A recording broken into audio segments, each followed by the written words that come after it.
Today's guest is Dr. Raven Baxter. She's a molecular biologist and popular science communicator. Her goal is to bring more clarity and joy to science. I wanted her on the show to help us understand not what to think, but how to think in a world where there's so much conflicting information. Let's get into it. How do you determine what is real science versus what is fake science? I can't tell you how many white people thought I was Raven Simone. Most of our DNA comes from viruses, ancient viruses. Really?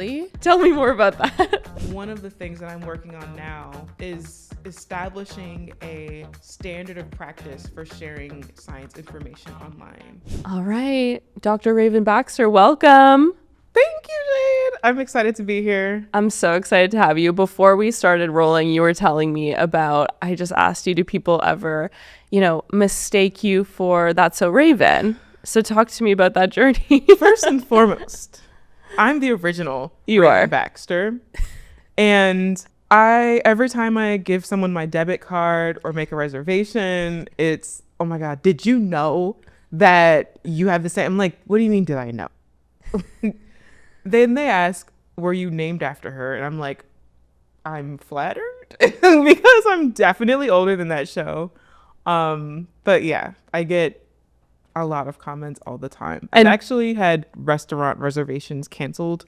I had a DMV appointment canceled like a couple weeks ago because the millennials behind the counter did not think that I was a real person, and I showed up and they're like, oh shit, she's real, oh shit. I'm like, what the fuck? You guys canceled my shit. That's crazy. I mean, it's not like I came in there named Kobe Bryant or like Broccoli Obama. Like, Scooby Snacks. Like, I feel like Raven Baxter is a regular name, right? 100%. And I also think it was funny, you were saying life mission. You were getting it on Siri before. Dude, okay, yeah. So basically, this show came out in 2003. I was 9. And I will never forget the day that show premiered. Back then, like, the schools would give out phone books with all the kids' phone numbers in it and like distribute it so that anyone in the school could call you. And so our home phone was getting blown up, and it was kids I have never even spoken to before calling me, and they're like, Raven. I'm like, who the fuck are you? Turn to the Disney Channel right now. And I turned to Disney Channel and it's Raven Simone. And then I'm listening to the episode. They dropped the last name and I'm like, there's no fucking way. There's no fucking way. It's crazy. So basically, ever since I was 9, every time I would tell someone my name, I'd get that comment. I'd even give out autographs, like as a child. I can't tell you how many white people thought I was Raven Simone. Like, which is crazy because we look nothing alike. I look nothing like her. We just have extremely different phenotypes. And so, anyways, I made it my life mission to overcome this adversity. And I decided that when Siri is asked, who is Raven Baxter, I come up. And so I think that honestly like changed my life, to be honest, because I was like, I'm just gonna have to be the baddest bitch alive. How am I gonna beat Raven Simone? And now I think Siri may or may not say me when you ask her. For a while she did, every time. Okay, well, let's try to keep that train going. And also, I'm so sorry on behalf of white people. Listen, that's so embarrassing. It's okay. Reparations. Right. No, I'm kidding.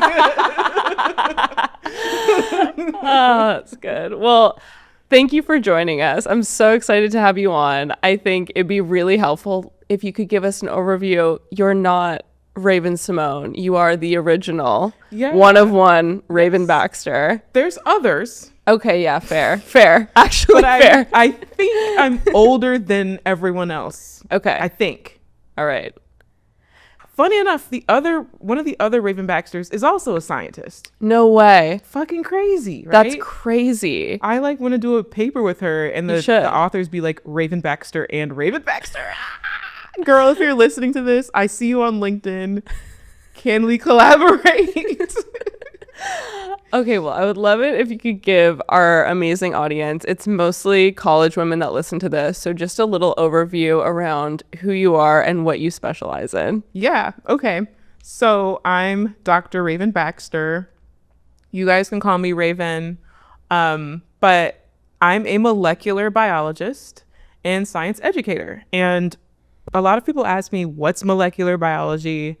Essentially, to keep it short, it's the study of how molecules drive living processes. So if you think of the cell, our body is made up of trillions of cells. Each of those cells is like its own person. And inside of cells, there's a whole thing going on, just like our whole bodies operate. Cells are the same way. And so I study how molecules help cells thrive and therefore like whole entire systems. That's amazing. Well, I want to take a step back and kind of discuss with you how you got there. So, like, when you were growing up, were you just like a naturally curious child? What was that like for you?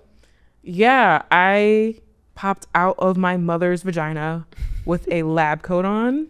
Perfect. And like a pipette and goggles, and I was like, I'm ready to go. Oh, speaking of goggles, I have a gift for you. What? Yes. Oh my goodness. I was not about to come here. No way. You have your very own Oh, they're so cute and bedazzled fun. goggles, and they're going to go so well Oh my goodness. with your eyes and your hair. It's just gonna like. Wait. And here's the Yeah, there you go. Do they look good? They look great, girl. Yes. Yes. I Oh, love wait. them. And I have another.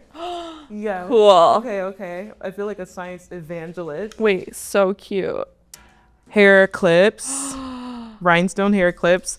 You and a friend, or you could keep them both if you're feeling like These you are wanna keep so them. cute. Yes, just a thank you for having me on the show. These are awesome. Wait, show. How fun.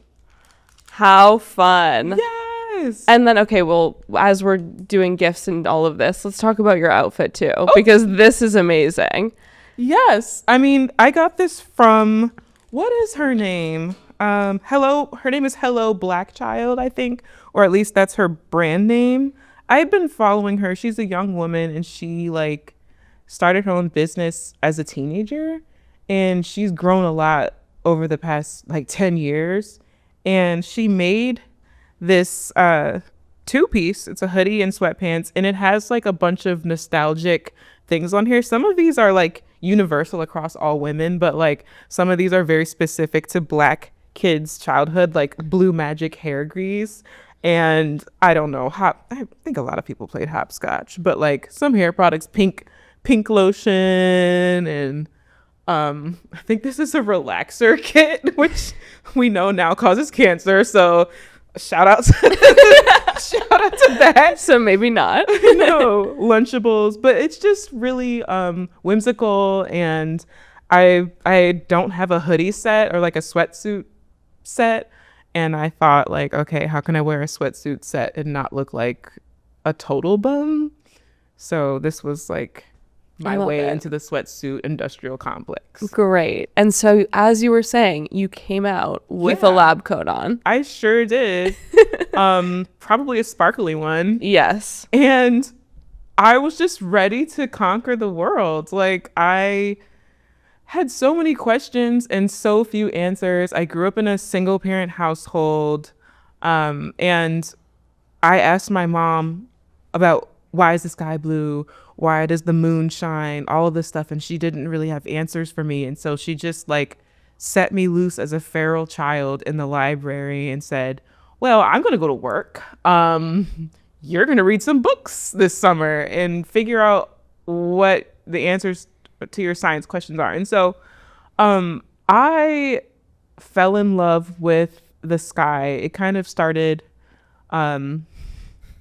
with a really funny story where my mom and I were leaving outside of a grocery store, and we looked up in the sky and there was a lunar rainbow. Okay. Which is a rainbow at night. And I didn't know what that was, and neither did my mom, and I was freaking terrified. I thought that and I'm telling you, like, terrified. I was crying, like shaking. I think I might have peed my pants, but like I thought we were getting abducted by aliens because it looked like a tractor beam. Like, it was crazy. And so I'm like, Mom, where are we gonna go? Like, everyone's gonna die. And she said, Raven, I don't think that's what's happening. I don't know how there's a rainbow at night, but I think you can figure it out. And so that was kind of like my first realization that knowledge really was power, because the next time I went to the library, I actually figured out what lunar rainbows were, and that they were the same thing as daytime rainbows, but instead of the light coming straight from the sun, it's the moon that's reflecting light from the sun. And there's just specific conditions in the air that make it so that there can be a rainbow. My anxiety completely went away, and I was like, oh, like, that's really powerful. What else can I learn? And so from there, I just grew into a scientist. Like, I have so many kooky stories from my childhood. Amazing. I love that. That's so fascinating. I know that when you started, you were in drug discovery. Yeah. So can you tell us a little bit about what that actually looked like on the day-to-day and kind of how you found yourself there? Let me preface this by saying I don't have the personality to do that job, but I did it. And the way that I describe this, I don't want to scare anyone. Like, imagine if Elle Woods was in a laboratory and had to do just imagine I'm Elle Woods, okay? As I explain this to you. The day-to-day of a drug discovery scientist is, I worked at a contract research organization. And so big pharmaceutical companies or research organizations such as the Susan G. Komen Foundation, et cetera, like when you donate $1 to breast cancer research, that dollar would go to this contract research organization to fund finding cures, right? And so I did work like that. The dollar would go to me. So shout out to you guys. But yeah, like, you come into work on a day-to-day basis, depending on what project you're working on for whatever client. You could be engineering new cell lines. You could be doing protocol development. You could be using like $1 million robots and doing high throughput drug discovery, which is when you test like a ton of variables at once. So let's say you have like breast cancer cells, skin cells, brain cells, and you want to test 10 different drugs in various concentrations. That's a lot of like combinations. And so we have robots that can do that. So playing with those robots, doing machine learning, working with chemists, working with computer scientists, working with microbiologists, like this a lot.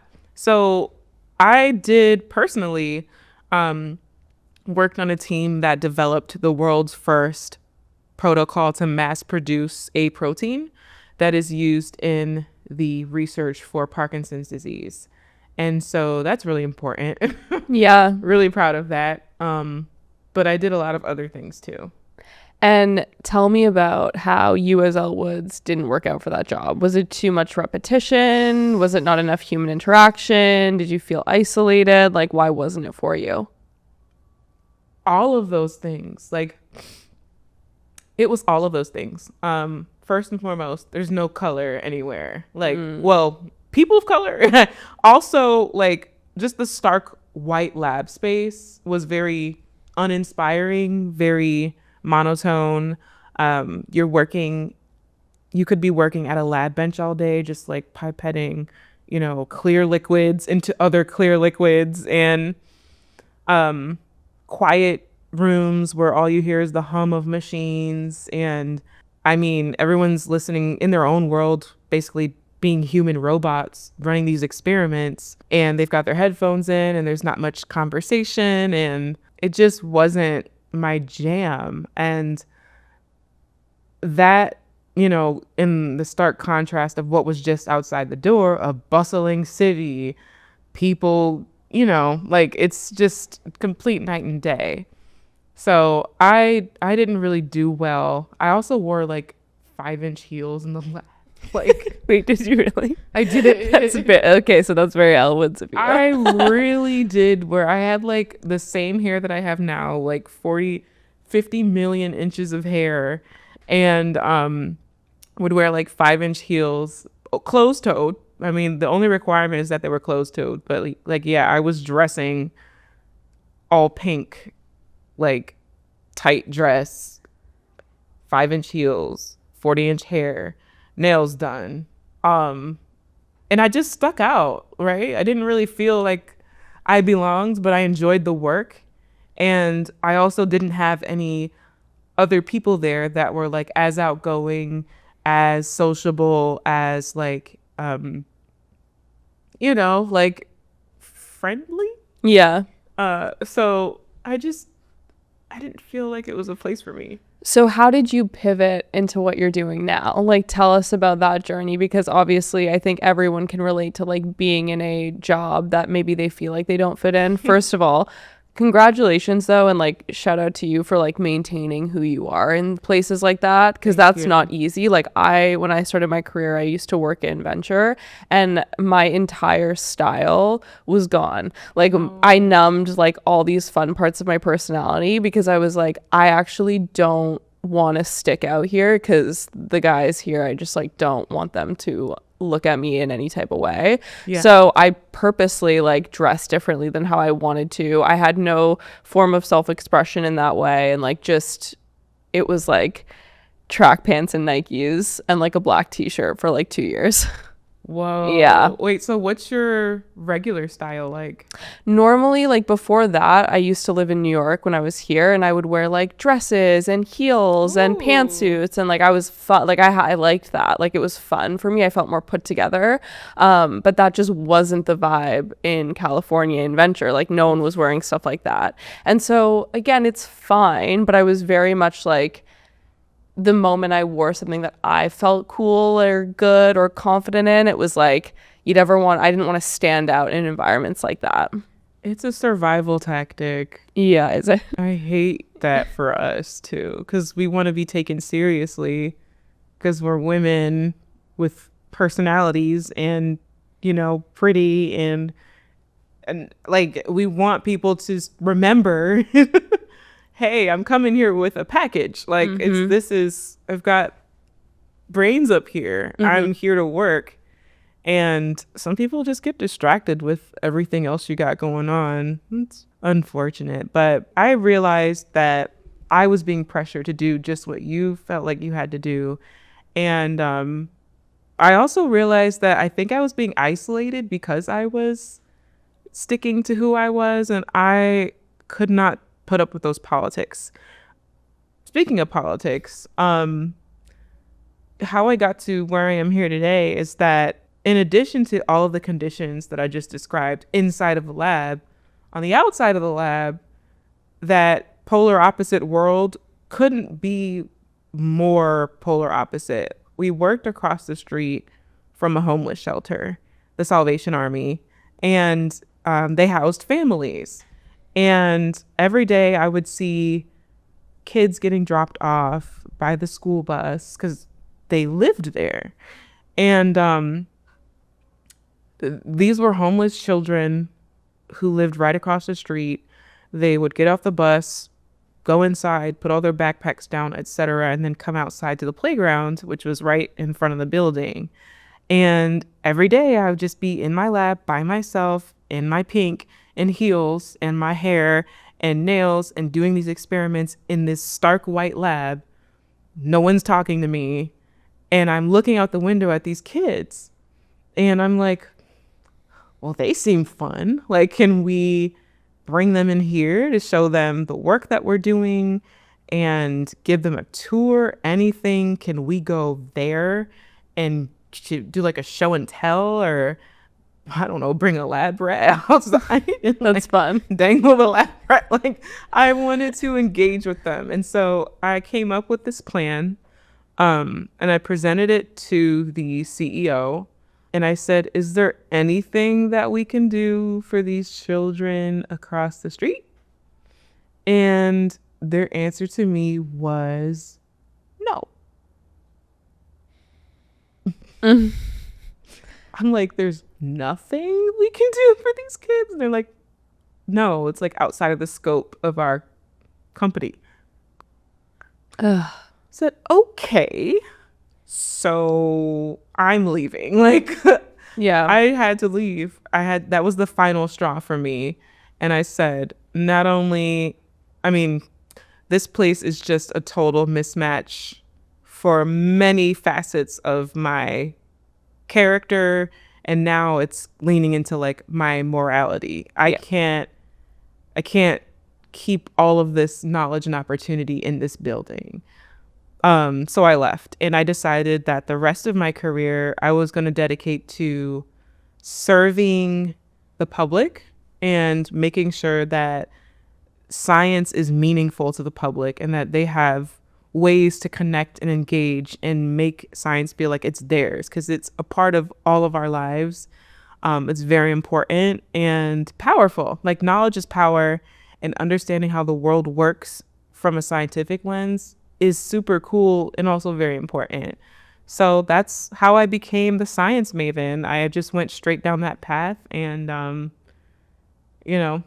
got here. What was your like favorite, scientific breakthrough that you did get to work on, like when you were in those labs and when you were doing that, or when you were even outside of the labs? Like, I'm curious for you, what is it that like lights you up with these science breakthroughs? I think that in the back of many scientists' minds is the patient at the end of the day. When you're doing drug discovery, not every scientist works on medical breakthroughs. So like, but every scientist is working towards something. And when you get there and you understand like how even a small experiment can lead to huge breakthroughs down the line, it's really exciting. Like, the protocol development for Parkinson's disease research that we developed was the world's first. And like, now we're getting into, these days, new drugs for Parkinson's. So when I see like today, this pharmaceutical company has developed this new drug to treat Parkinson's disease, and I know that our team was the first to create the resources to fuel that kind of research, it makes everything worth it.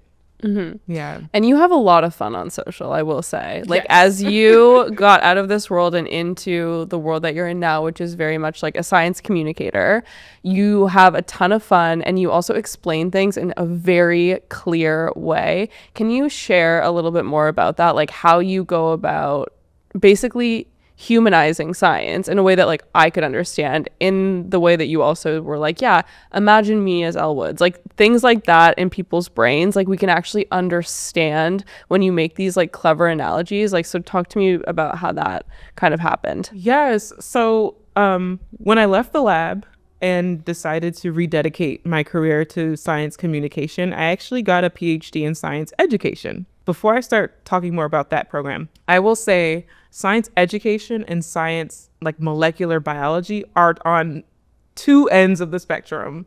And so I really was starting from scratch with my education, because I had focused on science, like pure science, for so long. But it was something that really changed my life, because learning the social science, specifically like the context around the science itself and all of the complexities of like it's just social. When you add the social layer to it, it becomes really complex, and it's really interesting though. And so one of the first things they teach you in a science education program is how to teach or talk about science to people with different worldviews. Yeah. I love that. Okay, tell me more. So for example, one of the studies that they taught us was a study where they took two different groups of people, and one group of people was from a rural area and the other group of people was from an urban area. And they just showed them both shapes: tall rectangles, circles, long rectangles, squares, right? And what they found was that when they asked these two groups of people, what shapes do you associate with the most? What do you think they found? I would say, well, I mean, okay, people who are in the more urban areas, probably like the squares and like the like tall rectangles, because those are buildings. And then maybe people in the other areas, more circular shapes, just because those are more like plants and trees. Yeah, that's exactly what they found. Really? Yeah.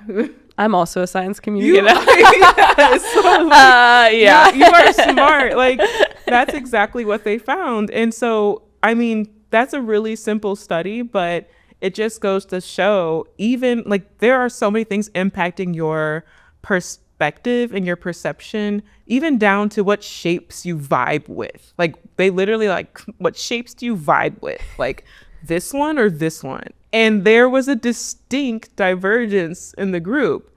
And so you add on like more layers of complexity about all the different things you could perceive in the world. Like, you have to learn how to personalize. You have to learn how to be flexible, well-rounded in how you speak to people. And you have to kind of think on your feet and be creative and empathize and think of, okay, if I were a farmer in the Midwest with like 12 kids and like made $2 a week, like what are my concerns? Like what do I want to know? What's important to me? I'm thinking about stuff like that. It's really fun because you realize how similar a lot of us are and how beautifully different our circumstances are. And I find a really great challenge in not only like communicating science to these groups individually, but finding ways to communicate things in a way that like brings us together and build community around science. So I graduated from my PhD program and did a dissertation in science communication. And I developed a framework for doing culturally responsive science communication. And so I just kind of use that model, that framework, and I base all of my work on that. And I've been pretty successful. Like, That's great. That's amazing. And when you go and sit down and like, you know, talk about science, do you do so through the lens of current events? So basically what you find is relevant in the culture right now, and then you will tie it back to science? Or how do you go about actually figuring out what type of science and what you're actually going to teach people, depending on who you're speaking with? This is a really good question because I really pride myself on not following trends. Great. Covering current events is good because you want people to be aware. I usually do that when there's something that's of personal interest, or if it's something that's urgent that people need to know, like the president's trying to tell people not to take Tylenol if you're pregnant, guys. Like, there's overwhelming evidence that you will be okay. But yeah, I mean, in those urgent matters, yes, I will absolutely cover current events. But for the most part, I cover, as much as I kind of don't like being the center of attention, I find it the easiest to just cover my personal human experience. And for example, a couple of days ago, well, how do I say this without being weird? My period's coming. And so a couple of days ago, I started like getting fever, chills, body aches, and I'm like brain fog. I said, okay, I don't really feel that great. And so I made a video and I taught people about like how when hormones fluctuate, other chemicals in your body react to that and start to produce all these symptoms. And in the video, I'm like very visibly like, guys, I'm going to teach you about science today. Because like I was literally suffering. But I'm just really big on like not doing that traditional, hey guys, I'm going to teach you guys about the menstrual cycle. Like, no, if I'm going to teach you about the menstrual cycle, I'm going to do it while I have cramps. Like I'm going to do it like, you know what I mean? Firsthand experience. Yeah. Like I'm trying to disrupt many different stereotypes at one time, disrupt the notion of what a scientist looks like and how we behave and all of that. And like, we're all just individuals who nerd out about science. And I'm also trying to disrupt that influencer energy because I operate for the most part on social media, and I don't want to fall into that archetype of like the creator. So I try to just be as me as possible. For people who are getting a lot of their science-based news on social media, which I think is actually most people now, because so I'm obviously not a scientist, and I don't read like scientific papers. So if I were to see something that would be a science fact, it's probably coming from like TikTok, Instagram Reels, X.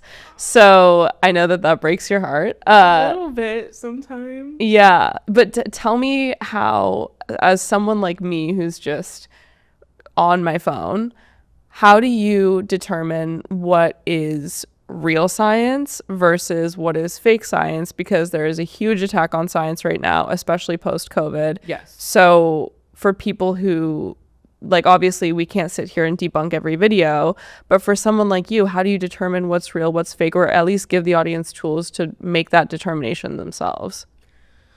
Oh, boy. So essentially, you've got to start thinking like a scientist. Scientists are skeptics. We're skeptical of everything. We never take anything at face value. The only time that we do, well, we don't. We actually just don't. We actually just don't. Even in science, we need lots and lots of evidence before we decide that we're going to believe something is true and that it's a fact. And so if you want to think like a scientist, at the very minimum, don't take anything at face value. Only time that you should, as a viewer, do that is if the person or the source of information you can verify. Like, is someone just yapping, or are they citing a peer-reviewed study? Is the study good? I mean, I know a lot of people without a science background might have some trouble deciphering that because you really have to be trained to do that. But we have ChatGPT these days, right? Like, I hate to say this, but like, if you're having trouble deciphering a research paper, ask ChatGPT if this is like, did they do a good job on the study, right? Like, they'll give you an answer. It's not solid, but like, if you don't want to learn like how to read very technical papers, you have a tool. But yeah, I try to stay away from anything that says scientists say, right? Like, sometimes news outlets will run a story and it'll be like, scientists say asteroid is coming towards Earth. Okay. Who are the scientists? How did they find that out? How big is the asteroid? If it's like couch sized, it's probably going to burn up like in the atmosphere and break up or whatever. Is it even close? Because the asteroid could be like really far away, like thousands of miles away, and that's not close enough. Almost everyone on social media is there for engagement, and everyone wants you to click like and share their content, and know that people will do anything to get that attention from you. So you have to be very, very skeptical. That's very good advice. Thank you. Yes. Really, really good advice. With that being said, how are you finding that vibes are right now within the science community for sharing science in general? Well, I have a hot take on this. You have a lot of people who have credentials, but they're also contributing to issues of sensationalizing research and like diving into that gimmicky influencer pattern. And I think that one of the things that I'm working on now is establishing a standard of practice for sharing science information online. And I'm doing this through my board position at the Association of Science Communicators. They are new organization. Well, they're not new, but they're small. And they are now strategically working toward building a consortium of researchers to develop like a standard of practice and educate people who want to share science on the internet and like beyond. And, you know, science communication the field itself is about only 50 years old. So the field of research is about 50 years old. And so we're still kind of architecting a lot of this. And I think the pandemic exacerbated a lot, because there was this urgent need for information, and a lot of people stepped up to the plate and did amazing things. Like, I've seen a lot of people's careers take off. And yeah, I think it's honestly more important now than ever that people equip themselves with the skills to communicate science and like receive scientific information, mainly because some of the loudest voices are wrong. Yeah. And what do you like? Why is that? Is it just political, you think? Do you think it's just because of the way the algorithms work? Combination of both? Because big words sound impressive. Yeah. Like, I firmly believe that people get impressed by titles, like credentials, letters after your name, and big words. And they're like, ooh, I'm going to listen to everything you say. Or like the white coat effect. I see people on TikTok who have credentials and they just throw on a white coat, and then it's like everyone's like, okay, I'm gonna like eat this shit up, and I'm like, no, don't do it. Like, no, it's scary. It really is. It's terrifying. Well, and because anyone can be an expert now, so it's very scary. Yes. I'm curious, from the stuff that you actually learned when you were doing your PhD, if anything else stood out around like who was a more, let's say, like a group that would be more open to getting like convinced or more like radicalized or in any way, like from your actual like PhD research, like who would be the most impressionable audience? That would be a great research study, actually. Yeah, We right? should research that. Yeah, I'm curious. Like I because that PhD work to me is really fascinating. Like even when you talk about like the different shapes and how we're seeing different things, Right? I'm curious if there's anything else from that research that really sticks with you. Some of the stuff that stuck out to me the most was the work that was done on understanding how relatability to the educator increased learning outcomes for the student. And like, I'll never forget one of these studies was like the researchers set up 2 fake colleges and universities, and with like fake staff and faculty listings and everything for a biology department. And they had students acting like they were going to select, like they were just searching for colleges. They're high school students opting for what fake university they would rather go to. And it turns out that if the students felt like through the faculty bios and the photos, etc., that they could relate more to those individuals, they were more likely to attend that university. Even in my own research, I found that authentic representation while communicating science encouraged people to listen. Like, that's a part of the reason why I use music to communicate science, because it's like a universal language, and a lot of people can relate to music because I think every culture has music. So yeah, I'm really intrigued by any way that we can build community and a sense of belonging in science. That's so important. And it's also true. Like even just thinking back to like even my life and like who I surround myself with, like I have basically like an all-female team and mostly female clients. So it's like, yeah, because it's like that's who I feel kind of comfortable with and like I can chat with and I gravitate towards that. And like even like in school and university, like I had a lot of like I would pick like female professors that I would be able to relate to or look up to, right? Or think, oh, I want to be like that one day, you know, or I really admire their career. Yeah. So that does make a lot of sense and is very, very true. I have a few more rapid fire learning based questions that I wanted to kind of float your way. Okay. How do genes decide who we are? I don't even know where to start. Like, that's not rapid fire because it's too advanced. It's so many things. I mean, you're asking a molecular biologist about genes. Oh, okay. Whew. Well, do you want to know a really fun fact about genes? Yes, I do. Most of our DNA comes from viruses, ancient viruses. Really? Mm-hmm. What? Yeah. Tell me more about that. So like a very small portion of our DNA actually is the part that like codes for the stuff in our cells. Really? The vast majority of it is what we used to call junk DNA. When we did the Human Genome Project, we kind of realized that there was a little more going on there, and in the years after that. But that large segment of DNA is from the codes of ancient viruses.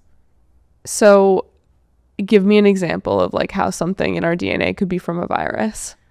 There are viruses that can actually infect the cell, and their DNA can get inserted into ours. Crazy. Yeah. Okay.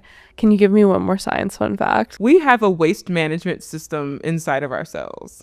Highly intricate. And the actual like waste bin looks like an actual trash can. I know. It has like it's like a can with a lid on it, and the lid goes up into. Where is that? It's in our cells. Yeah.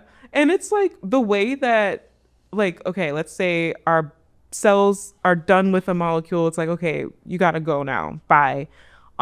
They have a tagging system in there where they can tag like, okay, that cell's staying, this cell's going to the trash can. And once that cell is tagged to go to the trash can, like other little proteins will be like, okay, we're going to take it to the trash can. And like, it literally will escort the thing that needs to get destroyed to the trash can. Lid opens up and the thing goes in, it shuts, it gets scrambled up. And like, it's just, I love molecular biology. It's like it's a whole world in there. And it kind of works like the world that we live in.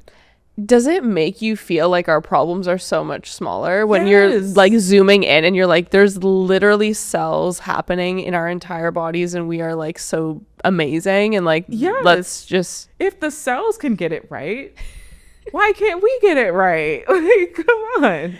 It must give you such a great perspective because I always think like, oh, okay, get like a high level perspective on everything, like go really like what, but then you've chosen to go like deep into cell level. Yeah. Why is that, do you think? Why did I go that deep? Yeah. Because I kept asking why. Like, I would look at the world and I'm like, okay, well, that's cool, but why does that happen? But why does it happen? But why does that happen? And when you're asking questions about living things, you keep asking why, you get down to the molecule. And that's as far as you can go. I actually tried to go beyond that, but that's really no longer biology. That's quantum physics.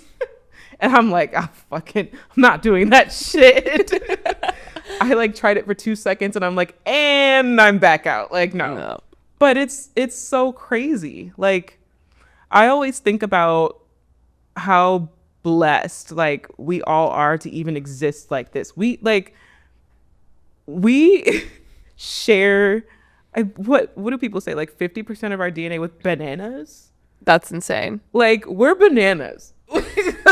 Just kidding, we're not bananas, but like when I go outside I look at trees and I'm like, they're breathing. Like, trees are like animals to me.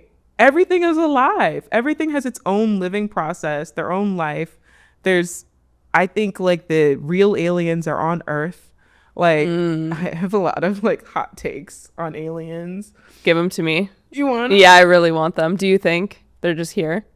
Have you ever seen diatoms? No. Look up diatoms. Okay. And I think that you'll be like, these are fucking aliens. They're like geometric shaped living things, like star shape, cube shape, cylinder shape, donut shape. And they're all just, I know, you're like, are they sea creatures? They live in the water, I believe. This is not my area of biology. Like when you get to ecosystems and stuff, I'm just like, what? But they're like these tiny microscopic things. There's also a board game called Diatoms that you should play. Insane. I also think a lot of the deep sea creatures are insane. Yeah. Fun fact about the deep sea creatures. I have a fun fact about deep sea creatures. Give it to me. Okay. Did you know that? Probably not. Okay. Chances are no, I didn't actually. Okay, well then let's walk through this together instead of me like shouting facts at you. Take a water molecule, Okay. H2O. It Yeah. kind of looks like Mickey Mouse with the ears. Okay, it's Got it. oxygen and 2 hydrogens, and they are 3 molecules bound together by molecular forces. We'll leave it at that. Now, molecular forces, or I guess like the bonding, can be impacted by temperature and pressure. And so when you get really deep into the ocean, it's not only a lot colder, but there's a lot of water pressure down there because like obviously you're at the bottom of the fucking ocean and all of that water is pressing down on your shit. And so what actually happens to water molecules is they can bend when it gets that low. And it turns out people like us who don't live at the bottom of the fucking ocean, we've adapted to not have our shit bent. But if we went down there, we would die. Not only because we can't breathe. Crazy. Like, we would get The pressure. Yes. But animals that have evolved to live down there, they have also co-evolved like a molecule that keeps the water bonds the way that they need to be so that they don't die. Because it turns out like water actually needs to be in that specific shape and not bent for us to be able to use it. So really cool. I'm into that. That's a fun fact. I mean, girl, come be a scientist. I know, but Do it. You're halfway there. You got the goggles. I know I have the goggles and I have the science pin. Like I'm really, for my hair, I'm ready. Now, if you put the goggles on and start spewing facts online, people will think you're a scientist. So I mean, that's scary. That's I'm not adding to the misinformation. Not yet. I mean, I can't be doing that. Yeah, I can't be doing that. Okay, well, we'll close out with, I want to know, what is one piece of amazing advice that you would give to a young scientist today just getting into their career? Oh my gosh, I'm biased, but science is the most fun adventure ever. And it's like a never-ending journey. And you ask one question, you get maybe 1 or 50 answers. And then that's 1 or 50 more journeys to go on to get more answers to more questions. And along the way of getting all these answers, you meet people, you play with new toys, being like lab equipment and stuff. You learn new things, you go travel different places, you make new friends, other people, other scientists, engineers, mathematicians, computer scientists, physicists. I mean, like all kinds of people. And it's not just like a career, it's a community.